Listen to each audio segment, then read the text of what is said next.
true for men.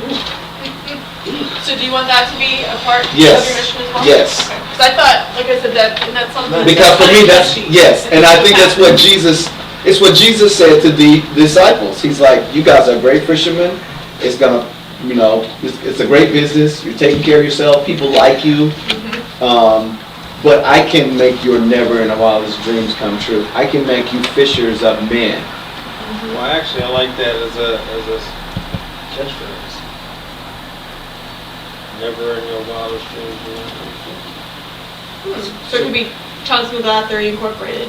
The never in your wildest dreams will come true. It's a curiosity. Especially if you say it the way Lamont said it, which confuses the heck out of me. It's double negative. Instead of double negative, it's going to naturally get people to be curious about it. Hey, I wanted to hit him with And especially when it comes to, you talked about Bethel, you say something like that, in that church, with all those intellectuals, and they don't understand, oh, you're going to have a conversation with them. What do you mean by that? I don't get it. It's going to be interesting to watch. What I said, the never in your wildest dreams will come true or can come true? Will.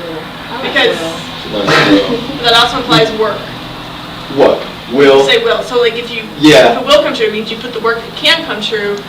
You could, but you got to put the work. But he did say he wants people who are gonna at least be in community. Confront them. So do you want this to sort of be like your tagline? Yeah, so far. And I also like will because of the will and the choice. That, you know, your fate is not fated. It's your destiny, but you are acting, you are making it, you are manifesting it. Manifest destiny. You know, it's that whole Excuse me, but how long y'all think you're going to be going? Because I had to make this one stop. It sounds like y'all will be going for a while. Jessica, how much time you got? I don't know, this was 8 o'clock. I would like to at least get a mission statement today. What time is that? It depends on you. I mean, basically, we've identified some phrases we just need to put together.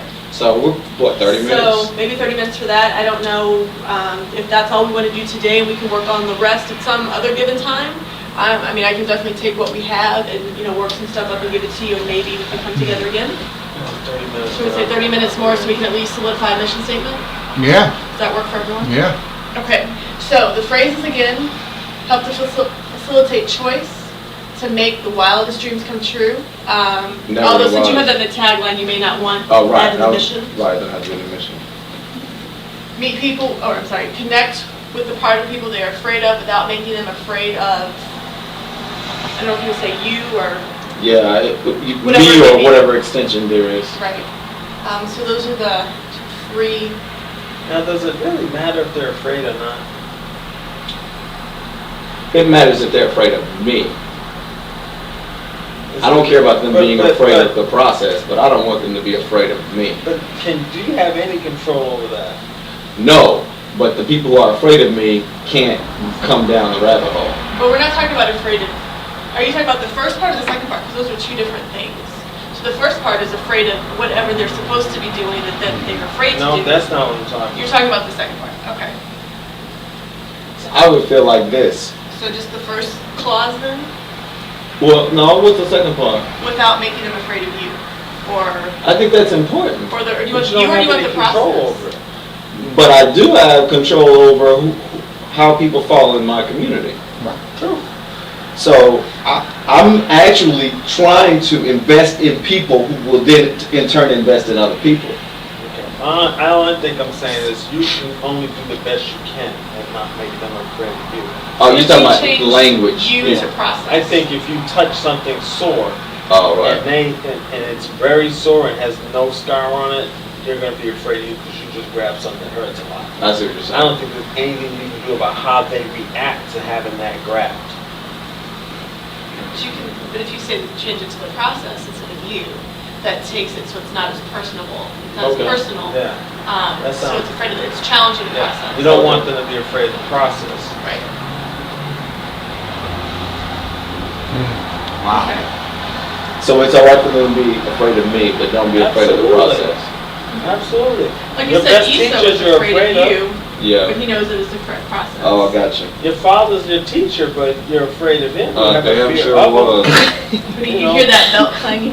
The teachers in school, you were afraid of their reaction to you on paper That's true. But it didn't mean you didn't follow what they said, and the best coaches scared the bejesus out of their players. Right. So what about,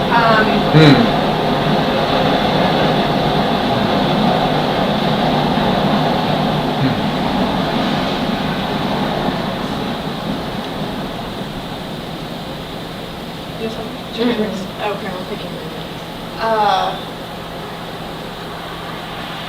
So Bethel is kind of like the test case, huh?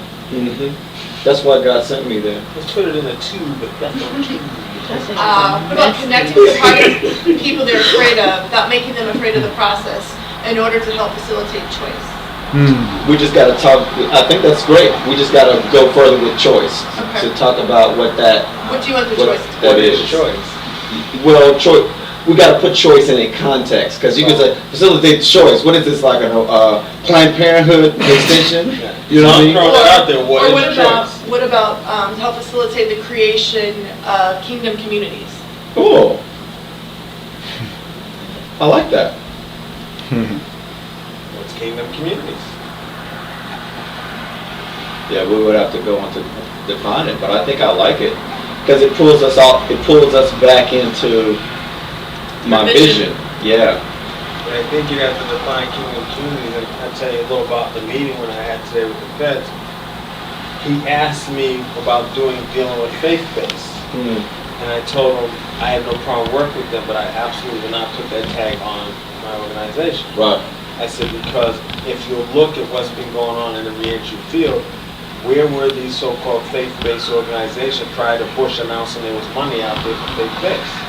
If you truly had a design and a desire to do this, there was still money. But you didn't get into it till you had this big announcement about all this money. Right.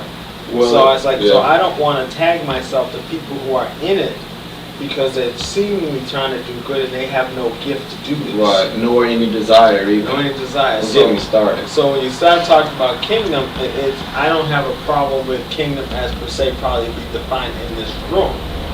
Right. But outside this room, kingdom's going to take a much different connotation depending who you're talking to. Right. So if you put up one of these stale churches and talk about kingdom, nobody's coming. Right. Now, if you talk about church as you have it on the wall there, where, you know, raise your laptops, I am what I say, and you're going to get a whole bunch of people jumps because they're curious to see what kind of nuts are in here. Watch and the what color kind of purple to church get they're your in. praise and worship on. Yeah. Watch the color purple to get your praise and worship on. Turn the flip and That have will get three. people coming out of curiosity because Right. they think it's going to be a good time. So using the word kingdom, which I have no problem with, it's just that what have we created in churches connotation of the word kingdom? For me, kingdom is almost the opposite of church culture. Oh, that works for me. Yeah. I like that one. It's You the can't say the antithesis. anti-church. It's like, yeah, I know, right? You can say the antithesis. Yeah. It's like everybody else. If the church is one group, the kingdom is everybody else.